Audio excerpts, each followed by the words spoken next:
Welcome to Stop Wasting Your Wine, a wine review podcast where we waste our wine so you don't have to.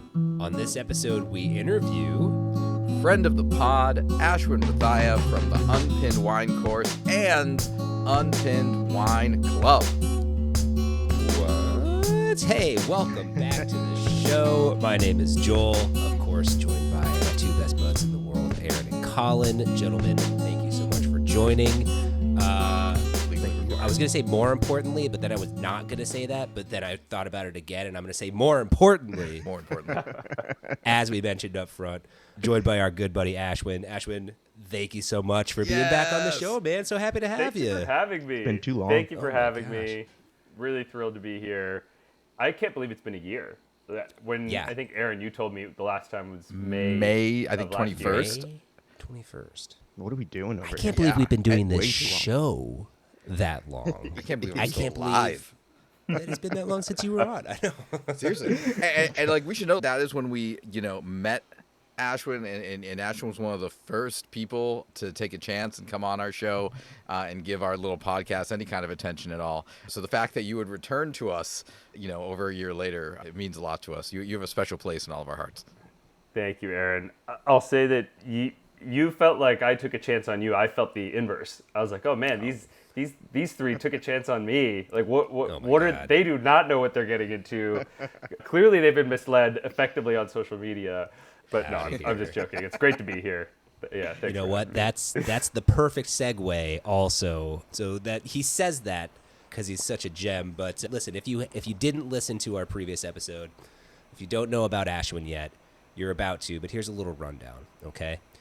Ashwin is a certified sommelier. He'll say recovering sommelier. Wine educator, co-founder of unPINNED, an online course that makes wine approachable and inclusive. We talked about that a lot last time you were here. After leaving the traditional wine industry, he created unPINNED basically to help people explore wine with confidence and curiosity. I think one of the reasons that we loved talking to you a year ago, Ashwin, is because our vision for wine and what we wanted to do was so similar. He's the author and host of In Pursuit of Flavor, a documentary on the global roots of wine and taste, and now founder of Unpinned Wine Club. This is the wine club where you taste wine from the other 10,000 grapes, the one you've never tasted, but will be so glad you did. Yeah, so quite accomplished. I can't wait to talk about the Unpinned Wine Club, too. So much cool stuff to get into there. Thank you, Joel. Can I chime in real quick? Please. When you list all that stuff, what I hear is like, oh, here are a bunch of things I tried that went fine. Well, isn't that everything? Is that everybody's situation? Your documentary is listed on IMDb, so success. Thank you. Yeah, and all the reviews. You know what? I'm just not going to say that because this is a positive affirmation style show. We're putting positive. Can I say that there's two things I love about this? What you actually present on your website, on your platform, and from our last episode that really clicked with me of just oh, we are cut from the same cloth. We're really gonna agree on this. So one is I think one of the first things you note in your intro is that numbered wine rankings is all like a racket, using numbers to put wines in certain levels and categories and rubrics is just made to make people feel uncomfortable and buy wine, which is why we avoid why we avoid numbers on the show as often as possible. I hate numbers. Sorry, Joel. Yeah, you could argue. I mean, there are other contexts in life where ranking with a number scale is highly offensive. So yeah. It just put feels that so out there. It's arbitrary. It's all over the place. It's 93 points from this company, but 90 from this one, or this one company gave one wine 94 points, and no one else has ever heard of it. It's wild. And then the other thing was, we brought on La Sacracia, which is a Nebbiolo that, and we had it, and it's a $19 wine, and we were all very nervous about it. We all really liked it, but none of us wanted to rank it too high because we're we have this guy on our show, and if all of us go nuts over this wine, we're gonna look like noobs. So we were all very cautious. And then we got to you, and you were like, what's wrong with you guys? This is a wine fridge wine. This is delicious. And we were all we were just and that's great. It was this comfort place of we can identify that a $19 bottle of wine can be a really good bottle of wine, and we don't have to like shy away from it just because of like the price or the reputation or the label. Totally. So, totally. Also, my wine fridge at the time was empty, so it was like very. It was Sure. so easy for me. I think it was a lot harder for y'all. It's true. What's funny is that that became like a benchmark wine that we compared all of our wine moving forward to. So it made an impression for sure. Yeah. Oh, that's awesome. So that's why I'm personally so excited to have Ashwin back. But of course, this just feels like yesterday to me. But Ashwin, if you don't mind, for the listeners who either listened to this over a year ago or maybe have joined us since then, can you just give a refresher? What is unpinned wine, and how is it different than other wine courses or wine experiences? Totally happy to. I think so. Unpinned has evolved since we last spoke. So I'll give you the updated answer. The core philosophy for us is that wine is something that, if you're listening to this podcast, you will probably drink thousands of bottles of it in your lifetime. And most of us will not get to explore the diversity that exists in the wine world, driven by kind of one root cause, maybe two root causes, let's say. One is that there's nowhere to go learn about wine. Yeah. You're just expected to know stuff, and most of us naturally, we're not born knowing this stuff, so then we don't know it, and then it's really uncomfortable to ask. And then there's this kind of air of pretentiousness / like gatekeeping. There's just a little bit of like high horseness around wine. Yeah. And so most people are uncomfortable. And so then you don't really feel excited to explore because you don't have a lot of confidence around it. And so we kind of there's like two things we do. One has actually way outgrown what we started doing. So we have our wine course, which is, I think, one of the best ways to build your confidence and your knowledge around wine. And I think we're pretty unique in that we give you a framework to think about wine, so that when you go to a tasting, usually you get a bunch of like random scatter plot pieces of data and information that's very hard to actually put together into like a cohesive like way of thinking about wine. So it feels more like information and not like knowledge. So the wine course, I think, is a great way to feel knowledgeable about wine, so that every wine you will taste after taking the wine course, you'll kind of know where to put it on a map. A mental map. And then the second thing, which we launched 10 days ago, is our wine club.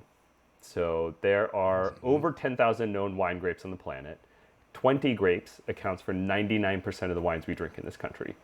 Which, exactly. Like, if you care about wine or food or flavor or like anything like that, it's just mind-blowing. You're like, holy shit. Like, I haven't even seen, smelled, touched, tasted the vast majority of what exists on the planet. And so we curate, or actually I curate and ship all the like wines from these other 10,000 grapes. So we've got a 6 bottle a month option, a 3 bottle a month option, and it comes with all my like tasting notes and food and wine pairings, and an online community where you can ask the rest of the members and also me like what to pair with this. If you don't, for example, if I suggested something meat and you're like, I want something vegetarian, you can just ask me and I'll tell you. I may not always be right, but I'll give you my opinion. So that's kind of what's going on in my neck of the woods.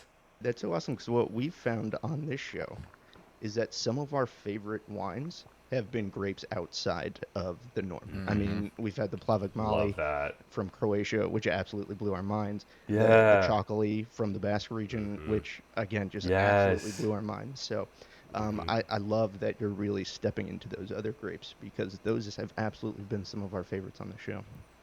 And so high fun. value as well. Oh, yeah, for sure.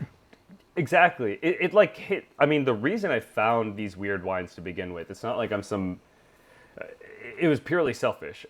This was 10 years ago when I was starting my wine journey, and so I had a feeling for what good wine tasted like, and I really liked it, and it meant a lot to me. But I did not have $100 to spend on a bottle. Like, I just didn't, like, pretty much ever. So it was like, where can I go find that type of taste, like that caliber of experience, but spending, a third of that, a quarter of that. And that's what took me to Georgia and Croatia and Serbia and Hungary and all these places where it's like, holy shit, nobody can even pronounce these grapes. So already right there, right. You're like, if you have a hot date, you're sitting in a restaurant, you're gonna be like, oh yeah, I'll take the Otskana Uri stuff. You're not gonna do that. But like, I'll just take a cab. I'm good. You're moving on. I'll take the second cheapest wine on the menu. There you go. Exactly. So it was like purely selfish. I was like, I want really good wine. and I don't want to spend a ton of money for it. And that's where I found all these like offbeat gems, and then built kind of my career around it. It was like, wow, there's so much to explore here. Nobody talks about it really, and it's good value. Well, I love too that you open the door to these 10,000 grapes that people don't usually explore, and you're not just shoving people in there saying go have fun. Like, you're providing the notes in the Unpinned Wine Club. You're providing the roadmap to get into these really cool, obscure grapes, but do it with some confidence and do it with some friends around you exploring together. I think that's a really cool way to do it. Thanks. It took a while to figure out the right recipe to get people feeling comfortable trying these wines, right? Because they are uncomfortable. You're going to see it. The bottle's going to arrive and you're going to be like, I don't recognize anything. I don't know if this thing is a place or a person or a grape, right? Like, you're going to see all these words and none of it is going to make any sense. And so it like took a little while to refine, how do we make this feel like discovery that is also meaningful? Because it's not so fun to just go do a bunch of stuff you don't know and don't understand, and then you leave and you still don't know and don't understand. It took a while to get that right. And I think we definitely don't have it wrong. We may not have it totally perfect, but yeah. No, that's awesome. And I think that's a great lead-in to my next question, too. I mean, one of the things you do, and as an extension, Unpinned does really well, is create content that really resonates with all sorts of people. So what do you think about Unpinned, either whether it's course content or wine club content? How do you create that content that really connects with people that maybe aren't wine people, want to get into wine, that, might be scared of these new grapes? What's kind of your strategy there? Honestly, it feels like just having a genuine smile when you deliver the content is like the secret sauce. Because so many people are intelligent about wine. There's like tons of, like, there's so many people way more intelligent and knowledgeable about wine than me. I think what makes it different is, like, I really find joy in helping you, like the general you, understand something about wine that you didn't before. Like, that's just one of the most fulfilling things for me. And so when I say, like, just do it with a genuine smile, that's what I mean. It's not like the sommelier smile at the Michelin star restaurant where they're like smiling at you and seeing dollar signs. It's not that smile. Everyone knows that smile. Bottle are you looking at? Oh, hello. Yeah, exactly. It's not that. It's like, I just have so much joy in the person that's curious to learn something about wine, and that I can be the conduit to help you learn a little something about it. I think that's like probably the most fundamental thing. And then of course you need to be knowledgeable. Like, I've studied, I've traveled, I've like spent a lot of energy actually becoming an expert in this space. That's like a baseline. And then I mean, like, I've got an awesome team around me. Like, my wife and our director, Gerard, is one of my best friends. Like, that helps make it all come together, right? Because for content to look good, it takes a lot of effort. It's not. And you guys make some amazing content, like super well produced. Like, when I see it, I get excited. Thank you. I'm it's ready really for nice. the Unpinned content. There's that comfortability aspect that you like named at the beginning, like just the smile, just like translate that out to like, wine feels so uncomfortable for so many people. Like, I am still such a noob in the wine world, but the number of people who call me now to be like, I am at the wine store. What am I supposed to do? And I'm like, bro, I don't know the inventory there. Like, look at a wall. What does it say? Because just people are so like, they're so freaked out. They're like, I'm going to call my friend that's 2 hours away to hope and pray that he can give me some kind of guidance. And so, like, just letting people know, like, you have an opening video where you use like a car metaphor. Where you're like, people feel comfortable naming that this is not a good car and this is a very nice car. And there's something about the wine world in which, like, people have been trained, like, you don't know which one's good. Like, without, Which is crazy, because good is subjective. It's like, dude, if I like it, it's good. But that's the full stop, right? For sure. But you get you get projected onto you where it's like, no, you, the person who is consuming the thing, don't get to decide what's good. I will tell you what's good, and you will just agree with me, right? Like, that's how the industry works. And it's like, and the really funny thing I think that's happening right now, or not funny, because a lot of people, industry is like in a little bit of pain, but younger people don't want to drink wine. Right? Like, Gen Z's not drinking wine. Like, people are just drinking less wine. There's tons of headlines. And And like I'll get asked about it from time to time. And what I think is funny is that, I mean, if you shit on people for long enough, they will eventually just stop. And like the wine industry's kind of been shitting on people for decades. And then now Gen Z's just like, screw it. Like I'm just not going to put up with it. And everyone's freaking out. And the answer I think is really simple. It's like, well, just don't be a snob and don't be a dick. And the problem, it'll take time, but the problem will resolve itself.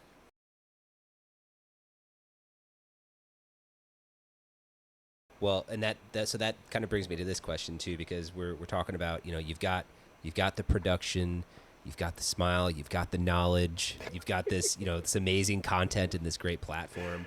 And, we were talking earlier too about how, I think the goal that you have, Ashwin, with Unpinned is breaking down those barriers.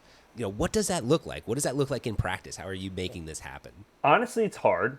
Like it's not easy, especially because there's so much inertia in wine, right? Like, I mean, the point system, like there's a reason why we drink 20 grapes. That 20 is 99%. 8 grapes accounts for like 90%. Like there's a reason why most of us only have ever had like Cab, Merlot, and Pinot Noir as our reds. Right? There's a reason why most people have only ever had Sauvignon Blanc and Chardonnay as their whites. Like there's so much like inertia that it's not easy. But I think our approach is make good quality things, like good quality content about good quality products, and like cross your fingers a little bit, right? And then, I mean, the new thing that I'm so excited about is this wine club, because for the longest time, ever since I started doing in-person wine tastings, I would always I would pour these weird wines, right? That was always my thing. It was, I'm going to pour you wine from Georgia, I'm going to pour you one from Croatia, I'm going to pour you one from Lebanon, I'm going to pour you one from California, but from a region you've never heard of. Like, that was always what I did. And the number one question was like, where can I get these wines? And my answer sucked. It was like, I like went to 4 different wine stores across all these different corners to like get these wines and then bring them here. And everywhere I went, they only had like 3 bottles. You can try, but you're probably not going to find them. Was always the answer, because like the retailers don't want to stock product that's not going to move. This product is like hard to move, and so it's just the whole supply chain to support these wines isn't really there. And I'm so pumped now. I have a good answer. If I pour someone a wine that's weird and they're like, "Where can I get it?" I'm like, "Just join my wine club. Just join my wine club and leave. If you don't like it, just leave after a month. Like, I don't mind. Sure. Well, I do mind. I will definitely ask you like, "Hey, what did you not like so I can do better?" But like that, I have a much better answer now, which is like we've got them, and these are winemakers. A lot of them are friends.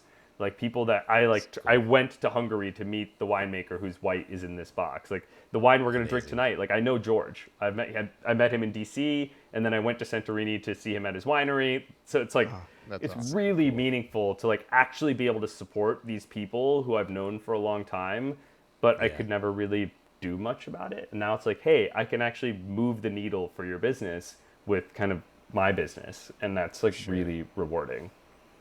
So cool. So the wine club sounds absolutely awesome, but I want to talk a little bit about behind the scenes, because we know we're getting really cool grapes and really cool bottles, but you were kind enough to give us access to the back-end community, which I think can provide an absolute ton of value for people who sign up. I already love what you have in there, and I think it can be great. So tell us about the community that comes along with the wine club. Yeah, I think one thing that's really hard to convey to consumers these days is how much you actually care. Because especially with AI, it's so easy to make it look like you put a ton of effort into something, and that kind of sucks, honestly. But I care a lot. Like I give a lot of fucks about this, and one of the ways we show our customers that we care, and I think that adds a lot of value to them, is this online wine community.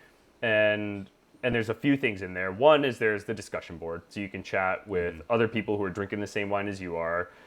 2 is you can ask any questions you have, and I will personally go answer, because it's something it's like fun for me to be able to interact with people when they have questions about the wine, and I can answer it for you. And then 3, we've got all the context setting around the wine that you're drinking. So these wines are different. You're probably not going to recognize a lot of what's on the bottle or on the label. And so we've got tasting notes, food and wine pairings. I write a little reflection with each wine. I'm posting like just videos in the community that are on Instagram. What we produce is like not just me sitting on my living room couch. Like those are obviously like I'm working, like I'm like mic'd and it's lit and we're like, it's like, Sure. we're working, right? It's clear. Yeah. I'm not just like hanging out. Whereas like in the community, I'm just like, what I actually want to emulate is this is just like me and how I think about this wine and why I think it's like cool. Yeah. And I post a lot of that type of stuff in the community. And I always felt like that was what resonated the most with people. Like people want real connection. The algorithm does not. And so we do one thing for the algorithm to like perform well on social media. And then the community is where we like post. It just like feels, it's just like more me. There's no hooks. It's just, here's what I'm thinking about this wine as I stick my nose in this glass, what it reminds me of and why I think it's really worth your while and why I picked it for you to pour into your glass. So that's kind of what we've done there. And I mean, and I love that too, because like we were talking about earlier, people just aren't drinking as much wine. And I think large part of that is because they don't really have anybody to talk to. So I think community is in a super important stepping stone into getting more people into wine, because you know they can have people they can bounce ideas off of, talk tasting notes with, and I think that you know just 100%. further that interest, maybe even start building a passion for wine. So I just absolutely love it. Again, thank you for inviting us into the community. And I popped on there and I noticed that when you sent wine to folks, a lot of that wine also came with, you know, a handwritten note from you, like thanking them for joining the wine club, which I've joined some wine clubs and I've yet to get my handwritten note from any of those wine clubs I've joined, if they're listening. And also, I think one of the cleverest things that I've actually ever seen is this QR code that you stuck on the bottle. And so if people join the wine club and they get the wine, it's not just like, oh, open this up and then stick it in your pantry and then experience it later. It's like they can scan the QR code and it takes them to your tasting notes and logs them into the community. So there's this like aspect of like, here's the bottle and here's the step into the additional level, which I just thought was absolutely brilliant. Thank you, Aaron. We're trying to make it as like full context setting as possible, right? Like as soon as you have the bottle, I want you to be able to have access to all the context that I spent a lot of time like working on around that bottle. And then it's up to you whether you want to consume it or not, right? Because like some people are like, look, I just want to enjoy this wine and then like I'll read about it later. Some people are like, I want to know everything about this wine before I even open the bottle. I'm going to scan all 6 QR codes and then pick the one that's like right for me. And then some people are just like, fuck it, I'm just here to drink the wine. And there's no right answer here. There's no wrong answer. There's no right answer. Any one of those people with this. Yeah. Exactly. You. And in fairness, like I've been each of those people depending on my mood. Sure. Right? There's some days where I'm like, 100%. I want to spend 20 minutes talking about the different wines before I open one. And there's some days where I'm like, just pour me a fucking glass. Just pour me a glass and then we'll talk, you know? So yeah. Look, all I know is I took this out of the box and I saw the label was entirely in Greek and I was like, oh man, like I don't even know. Oh, cool, QR code. And I was like, oh, like it's just like especially if you're gonna give people bottles that are like completely unknown and maybe aren't marketed towards English speakers right off the bat, it's like that extra step to engage. And honestly, like a lot of the best wines aren't meant for Americans, right? Like they're a lot of the best stuff is just like made for whoever's making it. They're making it for them and their family and like their loved ones. For sure. Which obviously doesn't make for great marketing if you can't read anything on the bottle. All right, Ashwin, before we stop asking you all these questions, 2 just quick hot takes for you, okay? First, what's your favorite cheap wine? Well, I'll give you my real answer, but I don't think it's going to be relevant for your listeners. Okay. I love table wine where I'm from, or where I live. So out in Tuscany, we have just like these fiascos. So it's just like farmers that just like gather the grapes, throw it in a tank, let it ferment, and then it's super simple, like no additives. It doesn't taste complex. It's like low ABV, and you almost like, this is gonna sound crazy, but like I will drink it sometimes as if it's like Powerade. Like I'll have had a hard workout, I have to, and then I'll just I didn't know pour that a was glass. socially acceptable somewhere. That's great. Yeah, because it's like it's got it's got like all this stuff, right? Like and like I'm not a scientist, but it's like antioxidants, and it's got like polyphenols, and it's got sometimes a little bit of sugar, usually not. Like sure, it's got alcohol, but it's not like 15%. It's like 12%, 11%. So that's and it's dude, it's like dirt cheap. Sure. I mean, just like €1 for a glass kind of thing. So good. Best answer we've gotten to that question so far. I love it. Yeah, that sounds awesome. And then a little bit more of a controversial question for you hot take right now, Ashwin. But hot yeah, a little hot take here. Wine type or wine that you think is overrated? Could be a wine trend. Could be a specific varietal region. Anything. Is what's the summer water? That's the thing, right? That's like a big thing right now. But no, summer water, I'm looking at the summer water website, and it's like 0 sugar. It's like as seen on Forbes. Pure wow. Like, that must be what you're talking about. This looks very trendy. I don't know anything about who's making it. I do know that when a brand in wine, this is true generally in alcohol, but especially in wine, when a brand gets big, the product is ass. Because wine, if you think about what is wine at its core? Right? Like to some people, it's just an alcoholic beverage. Okay, fine. Like we're probably not going to have the same worldview on like what wine means, and that's cool. That's fine. But like generally, what makes wine special and distinct from every other alcoholic beverage on the planet or any other beverage full stop is it represents a time and a place. Mm-hmm. It is this unique thing that is liquid history in a bottle that you can pour it and drink it, and you can learn something about the place, the time, and the people that made it.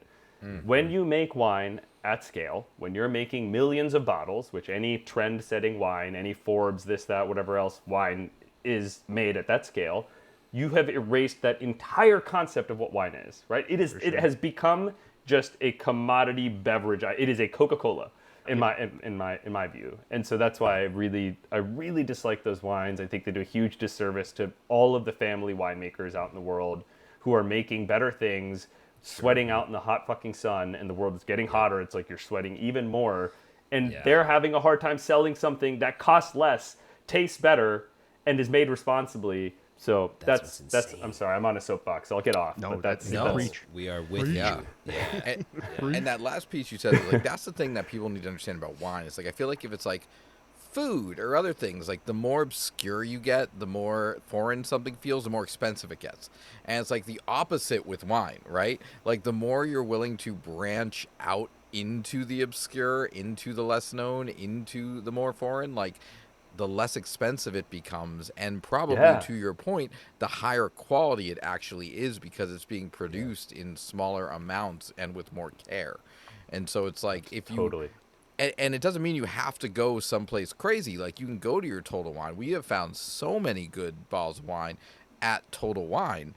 They're just not the big brand producers. And you know, you go and you find them, and then they're solid and they're not expensive. Or you can spend $30 for a big brand or $150 for an even bigger brand, but like, you know, you get what you get. And at the end of the day, it's like, I think one of the most important things for me is it going to support a healthy lifestyle?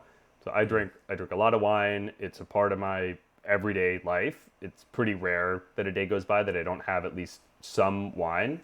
Mm-hmm. And so it needs to be healthy. And wine is one of those weird things where like they can put whatever they want in it and they don't have to tell you. Yeah, that's right. And so no ingredient lists on the back of these wines. Yeah. So if it's a big ass brand and they need to get like, I don't know, 100,000 hectoliters or something to all taste the same, but it's coming from a natural product, like how much shit do you need to add into those tanks to make it all taste the same? You can't do it naturally. Yep. Just ask that, absolutely not. That should I don't like scare this you. thought experiment. Yeah, this is not true though. It's true. Yeah, I know. That's what people need to think about when they're buying that bottle that tastes the exact same every year. I mean, vintage variation 100%. Is, you know, a welcome thing in my opinion. Yeah, you know, you'd love to see that. You know, it shouldn't have to taste the same every year as long as it's made with the same love and care. It's gonna be a good one. Totally. Yep. Totally. Ugh. Awesome. Well, I love this, guys. This is amazing. I mean, Ashwin, just, you know, again, can't say enough about just how cool Unpinned the course has always been to us. We're so excited to be a part of the wine club now too, and part of the community. Looking forward to watching that grow too, and all of that. And I love talking about that. The only thing I might enjoy as much is actually drinking wine with you, Ashwin. So how about we jump into it?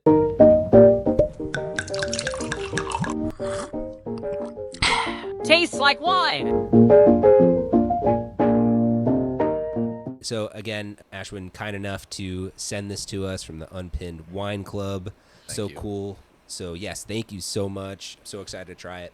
So Ashwin, can you tell the listener a little bit about what exactly we'll be drinking today? I'm happy to. I'm hoping this doesn't end up in the drain. And I almost feel like there's some social pressure for it not to. But no, jokes aside, high, sir. I will. I'll be the first one to tell you if I don't like it. I believe it. So this is a white wine from Santorini. It's made by the Gavals winery. The winemaker is George. This is an Assyrtiko Monemvasia, and I think there's a small percentage of Athiri in the blend as well. Assyrtiko is, I think it's the most widely planted white grape in Greece. So it's odd or different for most of us who've never had Greek wine. But if you're kind of in the Balkans area, especially in Greece, you'll see a lot of Assyrtiko. Monemvasia is also reasonably widely planted. Athiri, on the other hand, is not so widely planted. And I was going to say, kind if of you've heard of one of those, it's probably Assyrtiko. I don't think I've never heard of the other two. Which is not saying much, but that's saying a lot. No, it's saying a lot. Y'all, I mean, how many episodes have y'all done? Like, that's a lot of wine to have tasted. 106, something like that. 100, 105. That's a lot of wine to have deliberately tasted. We're almost to 10,000. We're this close. Making progress. So the last thing I want to say about this, like Santorini and the Greek islands in general, and this is actually true of like most island wines, so islands are formed by volcanoes. So you have this like beautiful volcanic soil where it's often hard for phylloxera to have had an impact. And I'm sure y'all sound perfectly familiar with it. For anyone that's not, phylloxera is this root bug that ravaged wineries all across the old world, basically almost wiped them out completely. And then they were recovered by having grafted the old world vines to new world rootstocks. So you have European vines that are then basically like cut and tied to American rootstocks, and that's how you like kind of save the plant. In Santorini and a lot of these volcanic islands, also in there are parts of Sicily, you have ungrafted vines, which is really, really rare. Amazing. And I think it's really interesting because the party line in the wine world is, after grafting the vines, it didn't impact the taste of the grape at all. Like the wine tastes the same. That's kind of the party line, right? You gotta say that. You can't be like, ours are not going to be as good as the originals if you know there are originals out there. Yeah, I mean, like, but it's kind of fucking nuts, though, right? Like, you're telling me that, like, if the wind on this plot of land changes, it's gonna like the microterroir is different now. The wine is different next year, but you radically alter the basic functional anatomy of a plant, and you say it has no impact on the wine. It's like that doesn't seem right. Yeah, that's a good point. So. Anyway, I think it's really cool because I think all of his vines, or at least some substantial portion of his vines, are ungrafted because the volcanic, kind of really sandy volcanic soils make it like inhospitable for this root bug to take place, awesome. Kind of like take hold. Now, just a couple technical questions. This is a 13% ABV, so a little high for a white wine, right? And a little compared to some of the white wines that we have. No, I think. Can I comment on that real quick, actually? Because I think it's a cool thing you note. Assyrtiko tends to produce these slightly fuller-bodied, but still very acidic and very minerally whites. Mm-hmm. So often you will associate because for white, how alcoholic a wine gets is different in whites and reds. Like reds will on average be more alcoholic than the whites, and so 13 is it's medium getting to the higher side. And you usually think white wine that's got more alcohol is going to end up feeling not that zippy. It might feel a little kind of like plumper on the palate, a little like kind of, you might think more mallow, more butter, more all this stuff that makes it feel not like fresh. And Assyrtiko's kind of just flies in the face of that because it makes these slightly fuller bodied whites, but still very minerally, very acidic, perfect for a summer day, in my opinion. Ashwin, again, so kindly and generously sending this to us and representing the wine club and being as knowledgeable as you are. We will let you kind of listen to us banter along and then fill in the gaps, anything you want us to know and kind of figure out. So please let us know. But Aaron, I'll go to you first, man. What are you getting on the nose? Yeah, I'll jump in first because I'll let Colin steal all the low-hanging fruit. Definitely citrus and I think a little apple on the nose. I'll get like those two right there. I will name them, and then I will let you smart people say all the things that are more complicated than citrus and apple. Yeah, Colin? I'm getting some melon on the nose. I think that's the fruit that really sticks out to me. I definitely get that citrus, like, for sure. There's no doubt that's in there. And then there's a slight floral note in there as well. Maybe, I'm not going to name a flower, but, it has kind of that I floral want the specific flower, or it doesn't count. Know. I don't I don't have one. Tulipy? Ashwin, maybe? is there a specific flower? What am I missing? Ashwin, help. I also don't know the flower world. That I have like 4 flower words in my vocabulary, and I usually just will say like white flowers. I'm not a botanist. I like wine. Yeah, totally. All right, perfect. No, I love that. Yeah, I agree with you guys. Anything, Ashwin, that you think that we haven't mentioned? Yeah, I would add like kind of there's a distinct saline mineral element here, which like I think you taste in a lot of Santorini wines. Just like sea air, sea breeze, like seashells, just kind of like if you're sitting at the beach, like that smell. Yeah. That's like I think one of my favorite things in these island wines is it kind of like gives you that feeling. For sure. And can I throw in two? There's like the more I smell it, and I really have to put my nose in the glass. Is almost one of those things where if I put my nose at the top of the glass, I don't smell it as enough. But if I really put my nose in there, I get this herbal quality to it. It's almost like an poultry spice, if that makes sense. It's kind of that. What the hell, man? Poultry spice? It's like a mix of herbs. It's. I totally get that. I think it was one of those things that I could like kind of smell, but it couldn't pinpoint it.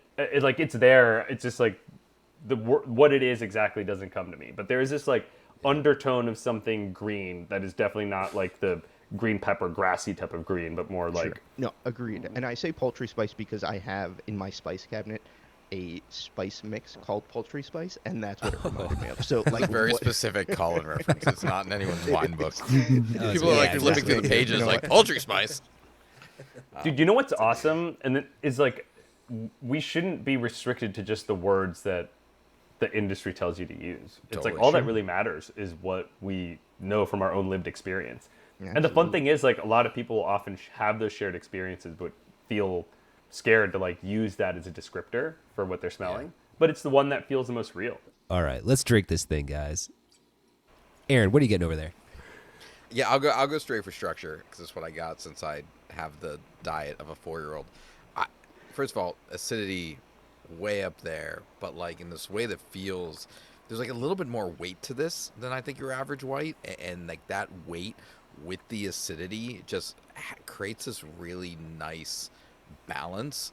That is definitely something I feel like we've experienced with more complex whites, more elegant whites. Like it is not a Savi B, it is not a Pinot Grigio. Like it has the acidity, but it has a little bit more body to it. And then maybe a little bit, with the sugar that comes along with it being a 13% white, just gives it a little bit more fullness than I usually get out of a white, which is working for this. The structure is wild. It is so unique. Like, and, Ashwin said that Assyrtiko kind of brings this structure with it, but I've never had Assyrtiko before. That's one of the grapes I've actually wanted to bring on the show for a really long time, but it's kind of blowing my mind. Because with this much body, you would almost, like Aaron, I think you were hinting at this, you almost expect oak or something like that, or something else. Right, there's just, it's like the structure is implying a flavor, you know what I mean? Right. Yeah, I totally agree. But in this one, there's none of that in here, but it's such a unique experience. It's almost like, and I think a lot of the flavors we called are there, but I can't get past just how cool it is. Like, it's just so cool 100%. To drink. Like, it's just so cool. It's very true. It's a cool wine. I try to avoid the word mouthfeel as much as possible, but I don't think there's another way around saying it right now, because it is one of the cooler mouthfeels that I've ever experienced in wine. And I think you guys are totally right. Like, I haven't experienced something that's so... I almost want to say... I was going to call out a little bit of honey, too, on the palate, like a little bit of a honey note in there. And I think it's the flavor, and then maybe a little bit influenced to say that because it is a little bit more body in there, but then also, like, smack with really high, really nice acidity, too. And that mix is something that I think is really, really unique. But just from a flavor profile, too, just everything we mentioned, love the call out of the citrusiness, really, really the minerality and the kind of saltiness coming through on this as well. But yeah, really, really interesting experience on this one. Ashwin, what else, man? I mean, first of all, I'm just really glad y'all like it. It feels really warming, and it feels really genuine, and I appreciate that you enjoy this wine, because I love this wine. I think Aaron, Colin, Joel, you already like hit the nail on the head. What's so interesting is that it's pretty full bodied. Like, it's got a little bit of almost like oiliness. Like, it's weighty on the palate, but it's got so much acidity and freshness that it kind of like one part of the wine makes you think of this like whole family of wines over here, and then there's another part of this wine that makes you think of a whole other family of wines over there. And this wine has a bit of both, and I think that's like part of what makes it so exciting. And I think it's this like plumpness on the palate that makes me really want oysters with it. Yeah. Because there are plenty of like lighter white wines that also go well with oysters, but then like you lose the wine when you have the oyster because there's like that plumpy meatiness. This is like a wine that it feels like just really, I don't know. It just like spoke to me as something, if you have the two together, would just be like, yeah, Nirvana. 100%. They would complement each other the whole way through. Yeah. Yeah, exactly. Texturally and taste-wise. Yeah, I love the non-fruit flavors in this wine too. Because sometimes it doesn't necessarily make sense, but I think with the citrus, a little bit of that melon, the citrus brightens everything up, but the melon kind of anchors everything, so it's not just all, straight bright citrus in your face. You have some of that other fruit in there, but then those other notes, the floral and the salinity and the herbs just really make this such a interesting wine to sip. For a lot of people, and this isn't true for everyone, but a lot of people when they start their wine journeys, they're looking for like fruits and wood, right? Because those deliver the traditionally pleasurable flavors, right? Like, people like sweet fruits and people like chocolate or vanilla or butterscotch. But I think after you drink a fair amount of wine, you start to search for other things. And I think this is like our style, like my style of wines are ones that, like, of course you'll smell fruit. Like, all wines will smell of fruit. But I prefer wines that don't have fruit like in the like driver's seat of what makes this wine. Yeah. Because I think there's like so many other things that can give you complexity. And then it also becomes really fun to play with on food pairings, right? When the fruit is driving, you're much more limited in what you're going to pair it with. When you have other stuff driving, you can get really creative with like, what are you putting next to this to drink? Or sorry, to eat. I was just from a serving note. So I had this in the fridge all day, excited for the episode. And I took it right out of the fridge and I poured it like I would like a lot of my white wines. And I think when I first started drinking it an hour ago, it was too cold. And there is actually a note on the back of the bottle to serve this between 10 and 12 degrees Celsius, which I'm an American. It's like in the 50s Fahrenheit. So that would be, like 10 or so degrees more than what my fridge is set at. And so a lot of people who drink white wines, like that super chilled porch pounder, pretty much water experience. And my recommendation for this is like, don't do that. Like, this is actually really opened up and gotten a lot more enjoyable as it's warmed up a little bit. And just you get a lot more, I think, as Ash was talking about, like those not fruit-centric flavors and experiences get to come more to the front when it's not being muted by being overly chilled. Yeah, can I pile on that for a quick second? Please. Yeah, please. I totally agree, because the purpose of chilling something, there's like kind of two purposes, right? It's to make it feel more refreshing and to feel the acidity less. but there's this like byproduct that happens, which is you get less aroma. So you don't chill things because you want less aroma, usually, but that is something that happens. And when you have wines that have a bunch of secondary and tertiary aromas that are important, and when I say secondary and tertiary, I basically mean not fruit. So this wine has a lot of not fruit aromas. When you chill it, all you're going to get mostly are the primary aromas, right? Because when something is cold, it emits less gases. If it's emitting less gases, there's less stuff to smell. And so that's why I think, especially with wines, that are not porch pounders, that are meant to be a little bit more complex, they've got second and third levels of flavor. Those won't present themselves when it's too cold. Like they just physically will not like aerate and become available for your nose to perceive. So I couldn't agree more with what you shared there. All right. Well, anybody else? Any other notes, or should we go ahead and get into our reviews? Let's do it. Let's do it. Yeah, but did they like it? It's time for the review. All right. Well, listen, I think it's that time. Ashwin, of course, since you brought this wonderful wine into our lives, you will have the honor of going last. I need to remind everybody as well, you do have one wine in your wine fridge. So you only have 2 available spaces right now. So just this is going to be so hard. Ashwin needs to come on the show at least 2 more times just so we can have a controversial wine fridge episode. Absolutely. Yes. We will make that happen. But let's go ahead and do it. Aaron, I'm going to stay consistent. I'm going to go to you. Where are you putting this thing? Sure, I'm loving this. It's very tasty, and I will say, like, when I first opened the bottle, I was like, ooh, like there was a little jarring aspect of it. I didn't know if it bounced well, and like, so this is you don't hear this often. This is a white wine I need to open up a little bit, but once it kind of, I think the temperature got to where it was meant to be, and it had a little bit of time. This is just a really tasty glass. It passed the wife test. I don't know if you all noticed, I handed the glass at one point over to the mysterious wife off screen, and she kind of gave me one of those like, ooh, looks. Very tasty, really well balanced.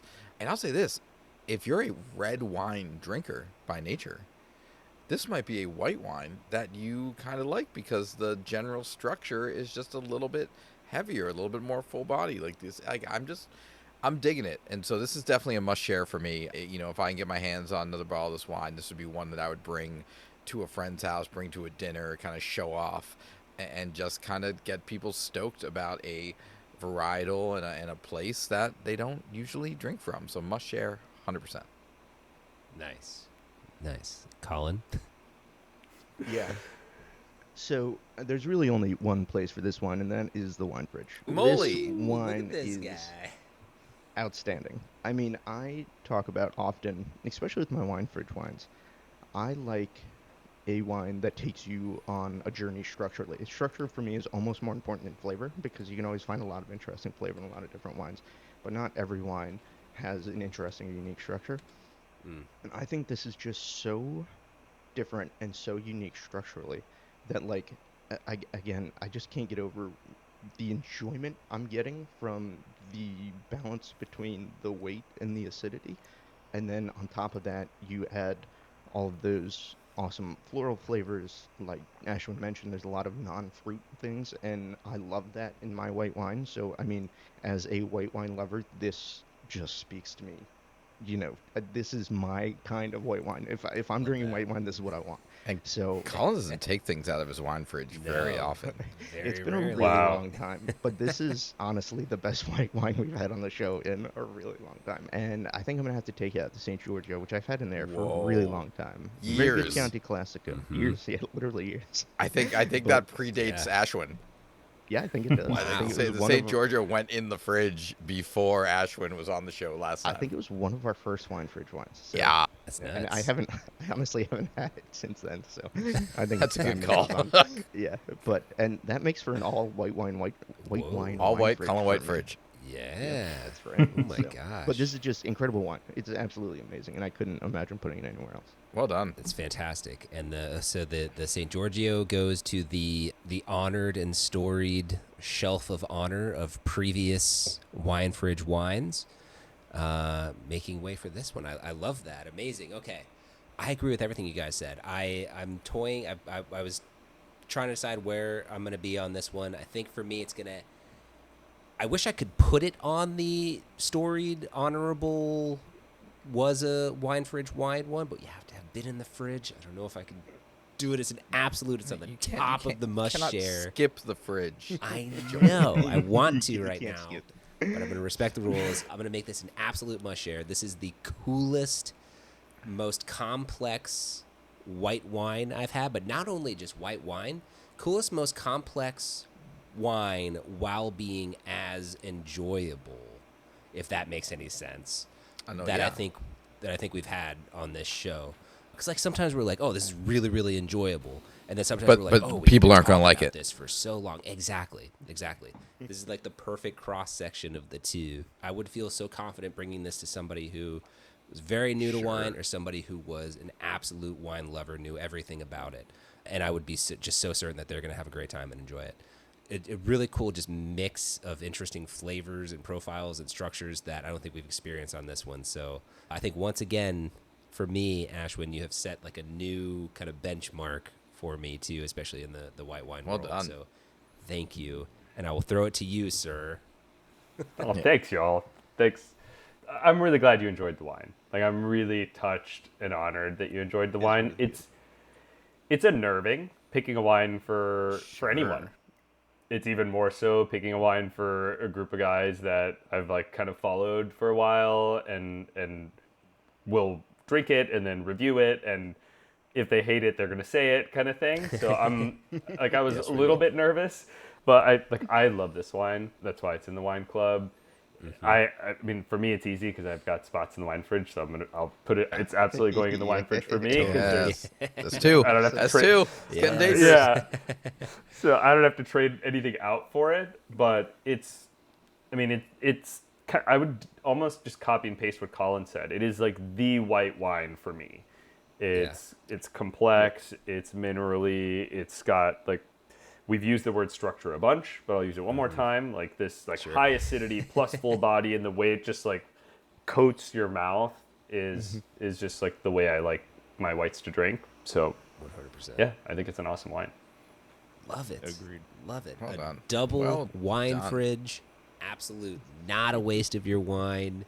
No. This is Ashwin. If someone joined your wine club, this was like one of the first bottles that came their way. Yeah. Yeah, we've got like a handful. We like sold through the allocation we had for launch, and we've got a few bottles left now. Like we got some more. And this is one of those funny things, right? Where these wines are not available in en masse. Like you can't, like you just, if I wanted to buy 2,000 bottles for like a lot of customers, like I just literally could not. So, but yeah, it is in the first shipment. We wanted to punch hard out of the gate. Yeah, fantastic. Well done. And keep punching. Well done. Yeah. Nailed it. Yeah. Nailed it. Thanks, y'all. Appreciate it. All right, Ashwin, you've been so generous with your time, with your sending us of this amazing wine. Would you be so kind as to spare another couple of minutes to hang out with us and play a really quick, fun game? Sounds great. I'm in. All right. We're going to play a little Pick Your Poison. Quick round here. All right, so here's the question, guys. Pretty straightforward on this one, okay? Here's the situation. If you haven't listened to Pick Your Poison before, 2 scenarios. You pick your poison. It's in the name. Why am I explaining this to you? Okay. Here's the situation. You're going to sip a bold red from a lesser-known Balkan region served slightly too warm. So the alcohol hits you hard. You know, you're having that. It's a little. It's a big one. It's a big experience. Or drinking a delicate floral white from a high-altitude vineyard that's ice-cold, totally muted. Can't really tell what's going on there. This ties back to our conversation earlier about the temperature. Let's talk about it. What are you guys doing? Oh, I'm taking the way too cold white all day. Because worst case, I'll just pull it out of the ice bucket, pour it into the glass, swirl it a few times, and it'll get to temperature pretty quick. But Brilliant. dude, like when reds are served too warm, that is my pet peeve. Like it becomes like an unenjoyable experience for me. Like I'd rather have water. But yeah. That's fair. Love that. Yeah, I'm going white wine too. I mean, yeah. I just think like it's the easiest one to fix. The other one you can't necessarily fix right away. You guys are loophole people in this. You guys are just you found the loophole of yes, 100%. You have to drink it cold. Yeah. Or I'm still going white wine. I don't care. In the white wine Same. one, you're in the Arctic. There's In the nothing red more wine one, you're in the currently Sahara. Okay. I would take a white wine slushy over like hot red wine. Yeah. Okay. Fair enough. Fair enough. I'm gonna flip only from experience, and it's probably it's the wrong answer, but like I'm going for the red only because like I hate to see a big bold red going to waste. I love bold reds, and I would see it there, and I would be like, someone has to save this wine, and everyone's going for the chilled white and the other side of the weird environment that we're in, and I would go for it, and I would have a terrible day, but I would do it for principle. You know, like I would go for the red. For the record, I'm going with the cold wine because you. You're it sounds busy. awful. You lectured them, and then nuts, man. you bailed alone. I will drink all the reds by myself. It's Okay, fine. enjoy. I won't. Love it. All right, that's it, man. That's the game. Thank you for playing, Ashwin. Before we let you go, unpinned. Tell us how folks listening can get involved with the course, get involved with the wine club. How do they sign up? What's going on, man? Totally. You can find us, like, we've got a bunch of free stuff on our Instagram. So it's at unpinnedwine. And you can learn more and sign up for the wine club at unpinnedwineclub.com. And if you write to Ashwin at unpinnedwine.com, that will literally come to me and I'll respond. Awesome. So, yeah, that's how you find me. Amazing. Perfect. Aaron, if people want to talk to us, what can they do? You know what? Right now, honestly, follow us on Instagram. Send us a DM if you want to be on the show, and send us an email if you want to get involved. Cheers at stopwastingwine.com. So cute. So cute. Ashwin, this has been the greatest. Every time you come on here, we have the best time. We are honored by your presence. Thank you We are so so much. excited for everything that you're doing. So excited to be part of it, moving forward, of joining the community and being a part in there. So just thank you so much for your time, man, and for coming on. It's always a pleasure. It's a thrill for me. Like I admire you guys. I admire your show, and I love more than anything your approach. It's fun, and wine, like especially right now, needs more fun. So I'm happy to join anytime because I had a blast.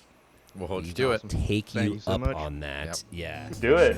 Right now, we got you on a once-a-year schedule right now, so we're just going to keep that rolling. If We not, can bump You that got up. it. We can bump that up. You don't have to wait 12 months, man. And hey, listener at home, thank you for hanging out with us. Thanks for coming. Hope you enjoyed this show as much as we did. And we'll see you next week. And remember, stop wasting your wine. Bye, y'all.